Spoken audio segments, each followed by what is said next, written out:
Dahil craving satisfied na naman tayo mga kakoy, share ko naman sa inyo kung ano yung cravings natin sa bidyong yan. At grabe, napakasolid ng sarap nito mga kakoys. At ngayong araw mga kakoys, napasugod tayo ngayon dito sa Takoyaki King dahil nakita lang natin sila sa Facebook. Siyempre iba talagang nagagawa ng social media dahil matatagpuan nyo lang sila sa Cachuela Building dito sa Nangkamaliran East, Urdaneta City, Pangasinan. Madali lang siya hanapin mga kakoys. At siyempre dali-dali na rin tayo umorder dito dahil sold out daw sila palagi. At ako naman ay tamang video lang at tinitignan ko kung paano nila ginagawa yung Takoyaki King na sinasabi nila. Balang in-order ko lang dyan mga kakoys ay yung may crab stick para naman solid at naiba. At nung pangalawang video ko na ay malapit na siyang magawa mga kakoys. At kung gusto mo talaga ng sulit, mura pero napakasarap at mabibili mo na, syempre dito lang yan kay Takoyaki King. Sulit na sulit lang ang bayad mo dito mga kakoys dahil mura na at overload pa sa cheese.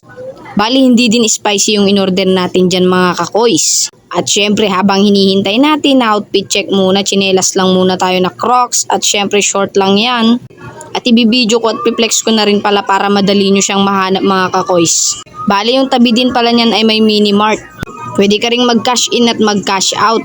Bale patapos na rin pala yung isang linya, kaya yung isang linya na lang yung hinihintay natin. At syempre finally ito na yung cravings natin, siniserve na mga kakoys. At grabe nung siniserve, natatakam na ako dahil napaka-cheesy niya. Sa halagang 65 pesos lang yung na-order ko dyan mga kakoys. Grabe, napakasarap na. Kaya tara, samahan nyo na ako mag first bite. Bale i-mix-mix muna natin siya mga kakoys para goods naman yung pagkain natin. Tapos dito pala lumabas yung staff nila at pipicturan lang daw muna ako bago kumain para naman daw may post nila sa Takoyaki King page.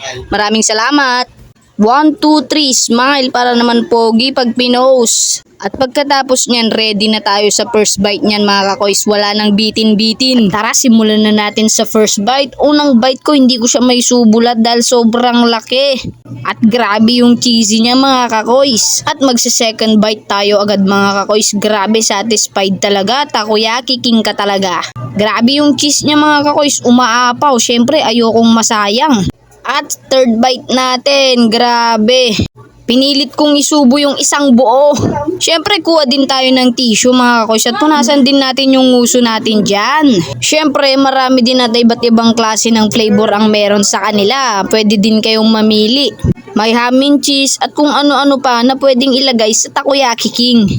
Syempre ni-enjoy ko din yung pagsubo dyan mga kakoys dahil kahit mainit mapapasubo ka talaga sa sobrang sarap at sobrang cheesy.